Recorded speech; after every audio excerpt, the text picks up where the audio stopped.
हमारे विभिन्न ज्ञानवर्धक कार्यक्रम देखने के लिए आप हमें अभी सब्सक्राइब करें, बेल आइकन को प्रेस करें ताकि आप देख सकें हमारा कार्यक्रम सबसे पहले। और अधिक जानकारी के लिए फेसबुक पेज को लाइक करना न भूलें। जय माँ इंद्राक्षी धाम में दर्शकों आप सभी का हम हार्दिक स्वागत करते हैं। आज के दिन जिन जातकों का जन्म दिवस है, मैरिज एनिवर्सरी है, उन सभी को हमारी तरफ से बहुत बहुत शुभकामनाएं। आज हम बात करने वाले हैं कि जन्म पत्रिका में जो केंद्र होता है, केंद्र का बल और केंद्र में बैठे ग्रह कई बार नकारात्मक भी होते हैं, तो उसका असर व्यक्ति के ऊपर किस प्रकार का आता है। भले ही आपको ज्योतिष पसंद हो या ना हो, लेकिन ज्ञानवर्धन के लिए आज का ये कार्यक्रम देखिए। हो सकता है कि आपके बच्चों की कुंडली में ये योग हो, है ना। केंद्र तो सबकी कुंडली में है, लेकिन केंद्र का सुख वास्तव में मिलता है या नहीं मिलता। आज हम बहुत अच्छी बात आपको बताने वाले हैं। आइए पहले देख लेते हैं आज का हम पंचांग। 24 जनवरी सन 2022, दिन सोमवार, माघ मास, कृष्ण पक्ष, संवत 2078, तिथि षष्ठी, नक्षत्र हस्त, राहु काल 7:30 से 9, दिशा सूल, पूर्वा दिशा। अब सबसे पहले तो आप ये समझें कि केंद्र किसको कहते हैं। देखिए कुंडली, हर जन्म पत्रिका में, हर कुंडली में जो ये मैप बनाया जाता है, नमूना बनाया जाता है, उसमें 12 भाव होते हैं। कितने भाव होते हैं? 12 भाव से मतलब खाने, पार्ट। प्रत्येक कुंडली के, किसी भी व्यक्ति की कुंडली हो, किसी भी जातक की, मेल फीमेल, बच्चे किसी की भी हो, उसके प्रथम भाव को, उसके चतुर्थ भाव को, उसके सप्तम भाव को और उस कुंडली के दशम भाव को केंद्र कहते हैं। देखें, प्रथम, चतुर्थ, सप्तम और दसम, ये 4 घर कुंडली में केंद्र कहलाते हैं। अब इन केंद्र में ग्रह, कई बार ये केंद्र सबका खाली होता है, बहुत लोगों का खाली होता है, एक ग्रह भी नहीं होता।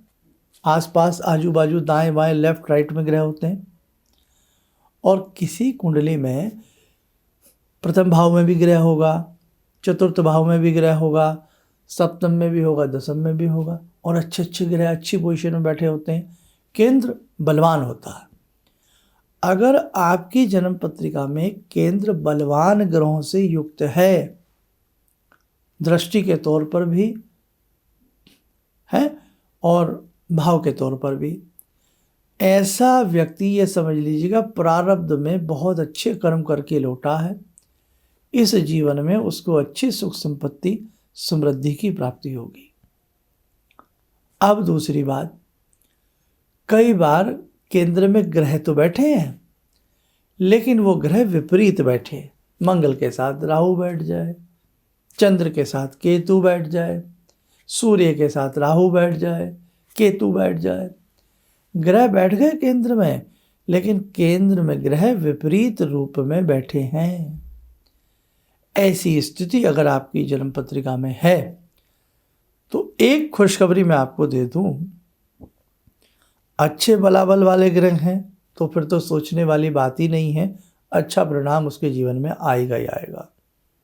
और यदि विपरीत योग के ग्रह भी बैठे हैं, तो भी वो जातक कहीं ना कहीं किसी रूप में मजबूत रहेगा, क्योंकि केंद्र में कमजोर ग्रह यदि बैठता है तो केंद्र में कमजोर ग्रह को भी बल मिलता है, बलशाली हो जाता है केंद्र का बल प्राप्त करके। लेकिन बहुत विपरीत ग्रह होंगे तो उस भाव का फल, कुंडली में जिस भाव में ग्रह बैठा है, जैसे चतुर्थ भाव है कुंडली का, ये चौथा घर देखो, ये कुंडली का चौथा घर है। चौथा घर व्यक्ति के सुख का, माता का, मोटर का, चाकर का, बहुत सारे सुख का होता है, आनंद का होता है। तो यहाँ विपरीत ग्रह बैठ गए तो इसका पूर्ण फल उस जातक को नहीं मिलेगा। मिलेगा जरूर, पूर्ण नहीं मिलेगा। तो कहने का भाव कि आपके केंद्र में ग्रह यदि विपरीत भी बैठे हैं तो वो फल तो देंगे ही देंगे, लेकिन वो बात अलग है कि जो पूर्ण फल उस भाव का मिलना चाहिए था, उस पूर्ण फल की प्राप्ति आपको नहीं हो सकेगी। ठीक, दूसरी बात, केंद्र, आप अपने बच्चों की कुंडली देखिए, अगर केंद्र उनका भरा हुआ है तो बहुत हद तक रिलैक्स मिलता है व्यक्ति को कि हाँ भाई जीवन निकल जाएगा किसी भी तरीके से, इंडिकेशन है। बहुत लोग सूर्य चंद्र मंगल को बदनाम करते हैं कि साहब अच्छे ग्रह हुए, इन्होंने मार डाला, पीस डाला। नहीं साहब, ये आपके प्रारब्ध का फल है। ग्रह का तो सतनज की गोटी की तरह इधर बैठना, इधर खिसकना, मार्गी होना, वक्री होना अलग चीज़ है। और ग्रहों के वक्री मार्गी होने से या गोचर में जाने से ही गणित लगाया जाता है कि अब आपके साथ कैसा समय आएगा। तो ग्रह आपको विपरीत फल नहीं देते, ग्रह आपको राजा नहीं बनाते, लेकिन कहने का भाव, आपके जो कर्म हैं, संचित कर्म हैं या किए जाने वाले कर्म हैं, उसी का आपके ऊपर प्रभाव आता है। ग्रहों से आपके जीवन का, आपके सुख दुख का, आपके भाग्य का, आपके अभाग्य का, कुभाग्य का सिर्फ गणित लगता है। अब एक बच्चा पैदा हुआ, पैदा होते ही उसकी कुंडली में, जो हम आज केंद्र की बात कर रहे हैं, केंद्र भरा हुआ है, बलवान केंद्र है, तो अभी तो उसने कोई कर्म ऐसा किया नहीं, ऐसा तो कोई उसने मेहनत की नहीं। इसी को कहते हैं प्रारब्ध का फल, संचित कर्म। वो ऐसे लेकर के आ रहा है कि इस जीवन में वो सुख भोगेगा। तभी तो आपकी कुंडली जब देखी जाती है तो सुख कैसा रहेगा, दुख कैसा रहेगा, जीवन कैसा रहेगा, बहुत सारी चीज़ें उसमें होती है। लेकिन आप हमेशा जब भी किसी को अपनी कुंडली दिखाएं तो पहले उतनी बात करिए जो आपके लिए ज़रूरी है। अब जैसे एक छोटा बच्चा है, 5th क्लास में पढ़ता है, 8th क्लास में पढ़ता है, 10th में है, 11th में है, तो वहाँ हमें ज़्यादा इधर उधर की बातें ना करके उसकी पढ़ाई, उसके जीवन पर फोकस करना है। पहले उसकी पढ़ाई है, पहले उसकी विद्या है, फिर उसका जीवन है। समझे ना? अब कई बार क्या होता है कि साहब बच्चा 9th क्लास में है, इसको कितने बच्चे होंगे, इसके बच्चे क्या बनेंगे, तो मतलब वो बातें जिनका अभी कोई मतलब नहीं है। समझ रहे ना? तो आप जब भी किसी, अब हम डॉक्टर साहब के पास जाते हैं, है ना, तो हमें जो प्रेजेंटली समस्या है पहले हम उसको दूर करने का प्रयास करते हैं। अब डॉक्टर साहब के पास बैठते हैं, हम कहें कि अब दोबारा बुखार कब चढ़ेगा, अरे हद हो गई भाई, पहले जो चढ़ा हुआ बुखार है उसे तो उतार लीजिए आप। तो ऐसे ही ज्योतिष में होता है। कई बार हमसे भी अटपटे सवाल बहुत लोग कर देते हैं। अब आपका बच्चा बहुत बीमार है तो पहले उसकी बीमारी सही होनी चाहिए, फिर वो उसका सारा जीवन पड़ा है, वो बहुत कुछ कर लेगा। अब वही है ना, आज अगर ठीक नहीं होगा तो व्यक्ति का कल भी ठीक नहीं होगा। आज से कल बनता है, कल से आज नहीं बनता। आज अच्छा कर्म होगा, आज मेहनत होगी तो कल ही तो काम आएगी। आज 2 पैसे जोड़ोगे तो कल ही तो काम आएंगे। आज कहीं जॉब करोगे तो फिर आने वाले कल ही तो सैलरी मिलेगी। तो आज से कल बनता है, कल से आज नहीं बनता, ये हमेशा ध्यान रखना। इसलिए प्रेजेंटली स्थिति को सुधार लेना चाहिए। अब जैसे हमने केंद्र की बात बताई, अगर केंद्र बिल्कुल ही नस्तनभूत है, केंद्र खराब है और भी कुंडली के ग्रह खराब है, तो उन्हें बढ़िया बनाना है, उसका उपाय करना है कि हमें उपाय बताइए क्या करना चाहिए। इसीलिए कहते हैं कि कम से कम अपनी ना सही, अपनी ज़रूरी नहीं होती। जब व्यक्ति 40-50 साल में आ जाता है, 30-35-36 साल से क्रॉस कर जाता है, तो मुझे नहीं लगता कि उतना उसके लिए कुंडली मायने होता है। हाँ, बच्चों की ज़रूर कुंडली बनवाइए ताकि उनकी कुंडली में शुरू से ही आपको वो उपाय, वो मंत्र, वो दान मिल जाए कि जो आप करते रहें। और 2-4 साल बाद फिर एक बार जहाँ से भी आपने कुंडली बनवाई है उनको आप कर लीजिए। अब जैसे हम लोग हैं, हम आपकी वैदिक कुंडली बनाते हैं, आप बहुत लोग हमसे अपने बच्चों की बनवाते हैं। तो जैसे आपने आज बच्चों की बनवाई है तो 2-4 साल बाद एक बार फिर उनकी अपॉइंटमेंट लेकर के उनकी कुंडली दिखा लेनी चाहिए ताकि जो भी कमी हो वो दूर हो जाए। और जब पहली बार आप कुंडली बनवाते हैं तो जो मेन आपको समस्या महसूस हो रही है आप उस पर डिस्कस करिएगा, और उसके साथ साथ फिर हम भी बताते हैं भाई ये ग्रह इसका कमज़ोर है, ये मंत्र आपको पढ़ना पड़ेगा, या ये आपको दान करना पड़ेगा, या ये पूजा आप अपने वहाँ पर कराइए। तो बहुत सारी ऐसी चीज़ें हैं कि व्यक्ति वास्तव में अपने दुखों से निकल सकता है। और ये समस्या बच्चों के साथ भी हो सकती है, बड़ों के साथ भी हो सकती है। हम लोग भी किसी न किसी दुख में शामिल हो सकते हैं, मतलब कोई दुख हमारे ऊपर भी आ सकता है। सुख दुख है, जीवन का धूप छाँव है, आनी जानी है, ये तो सबको लगा रहता है। लेकिन यदि आपको लगता है कि आप लंबे समय से किसी समस्या से पीड़ित हैं तो उसका निराकरण किसी मर्मज्ञ एस्ट्रोलॉजर से, विद्वान से मिल करके या जैसे मर्जी करा लेना चाहिए। तो आज हमने आपको बताया, अगर आपकी जन्म पत्रिका में केंद्र बलवान है तो ये आपके लिए एक बहुत बड़ा प्लस पॉइंट है। यानी कि तुम देख लेना, आप लोग देख लेना कि जीवन में आनंद की प्राप्ति हो के रहेगी।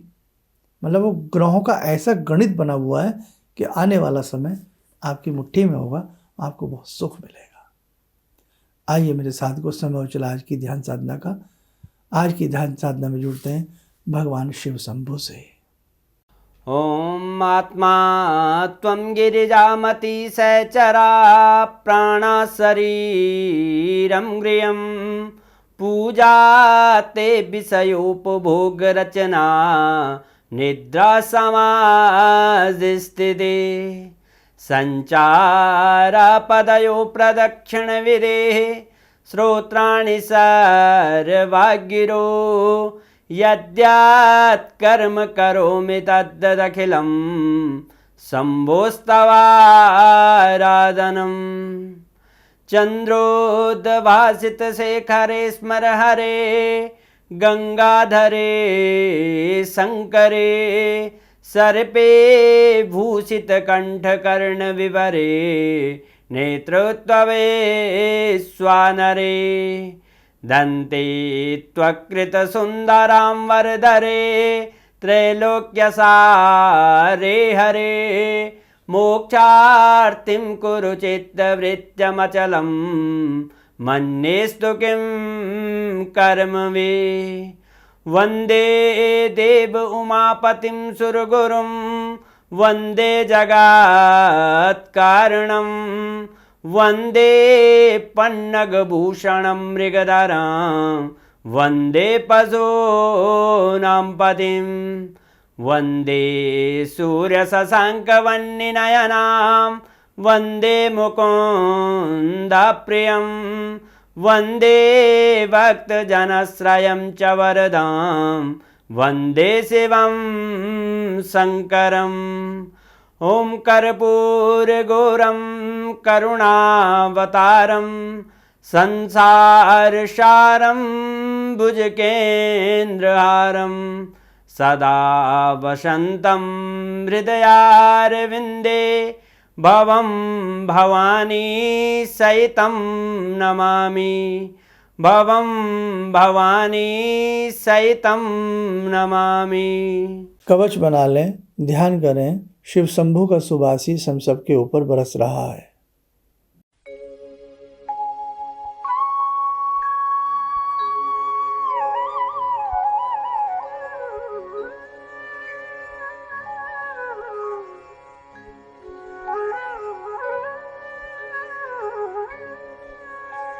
ओम बोलते हुए नेत्र खोलें, सामान्य हो जाए। देखो साधकों, कैसा भी जीवन में विषम समय आ जाए उससे घबराना नहीं चाहिए। हमारे शास्त्रों में, हमारे ऋषियों ने, मुनियों ने, पुराणों में, शास्त्रों में बहुत सारी ऐसी चीज़ें हमें बताई हैं, ऐसी विधियाँ बताई हैं जिनको यदि हम सच्चे हृदय से, सच्ची आत्मा से करते हैं तो जीवन के अनेकों दुखों को हम दूर कर सकते हैं। बाकी आप जो गुरु मंत्र पढ़ते हैं, आपको जो गुरु दीक्षा मिली हुई है, उस पर अटूट विश्वास रखिए। उन मंत्रों को अच्छे से पढ़िए। मंत्र को ये मत सोचिए ये छोटा है, ये बड़ा है। आपकी श्रद्धा जितनी बड़ी होगी उतना बड़ा लाभ आपके जीवन में आपको प्राप्त होगा। ईश्वर ना करे किसी के जीवन में ऐसी कोई समस्या आए, तो यदि आप देश विदेश में कहीं भी रहते हैं तो किसी भी प्रकार की समस्या से आप जूझ रहे हैं, उसके लिए आप हमारे संस्थान से संपर्क कर सकते हैं। आप स्वस्थ रहें, सुखी रहें।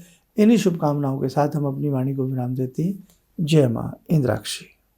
जहाँ तक मेरा व्यक्तिगत अनुभव रहा है, मैं फर्श पर पड़ा था, आज गुरुजी की कृपा से अर्श पर हूँ।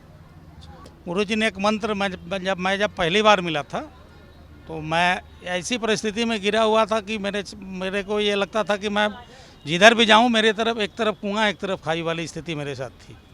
और गुरुजी ने वहाँ उस वक्त तो मेरे को 2 मंत्र दिया कि इसका आप पाठ शुरू करो, और 2 दान की सामग्री बताई थी और उसको मैंने शुरू किया। और उसके बाद से उस वक्त से लेकर आज तक मैं फिर जिस स्थिति में था वो पीछे मुड़कर मैंने नहीं देखा। किसी भी समस्या के समाधान के लिए मिले प्रसिद्ध हस्तरेखा एवं वास्तु विशेषज्ञ प्रोफेसर धर्मेंद्र शर्मा जी से। नोट: शिविर में भाग लेने हेतु एवं व्यक्तिगत रूप से मिलने के लिए कॉल करने का समय सुबह 10 बजे से शाम 6 बजे तक।